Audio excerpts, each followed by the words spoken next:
today this is all about emergency situations. What is muster station? A muster station is a designated area on a ship or building where passengers and crew gather for emergencies, like fires or evacuations. It serves as a meeting point, equipping everyone with life jackets and emergency instructions. Passengers are required to participate in a safety drill after boarding. Muster station emphasize teamwork and communication for safety. These are different alarms such as fire alarm. Activation. The fire alarm can be triggered manually or automatically. Response. Upon hearing the alarm, everyone should immediately stop what they are doing and proceed to the nearest designated assembly area. General alarm. Activation. This alarm signal a general emergency and is typically a continuous blast of the ship's whistle or an alarm bell. Response. All personnel must stop work, take off life jacket if necessary, and proceed to their assigned muster stations. It's vital to follow emergency response protocols outlined in the vessel emergency plan. Next is abandon ship alarm. Activation. This alarm is characterized by a specific pattern of blast, usually 7 short blasts followed by 1 long blast. Response.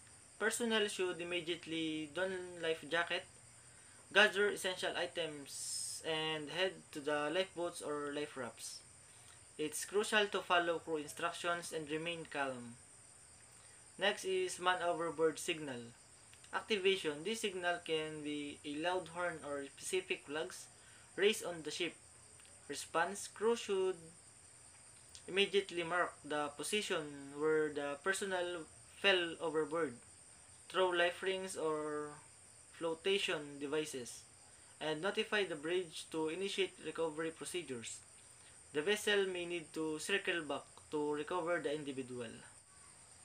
CO2 alarm. Activation. A CO2 alarm indicates high level of carbon dioxide, usually in the engine room or areas with CO2 fire suppression systems. Response. Personnel should evacuate the affected area immediately, ensuring all doors are closed to contain the gas. Only designated trained crew members should investigate using proper protection gear. Next, engineer's call. Activation. This signal typically indicates that there's a specific issue requiring the attention of engineering staff, often communicated through intercom systems. Response. Engineers should promptly report to the engine room to diagnose and address the issue, ensuring that protocols for safety and equipment handling are followed. Next is cargo hold flooding. Activation. This may be activated by alarms or indicators that show water ingress into the cargo hold. Response. Crew should secure the area, assess the flooding source, and start emergency pumping procedures if trained to do so. It's also important to notify the bridge to monitor stability. Next is pollution prevention. Activation. This may be indicated by alarms related to bilge water or oil levels exceeding safe limits.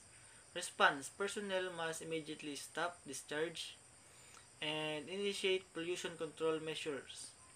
Notify the bridge and follow the pollution response plan, including containment and reporting to authorities if necessary. Lastly, engine room flooding.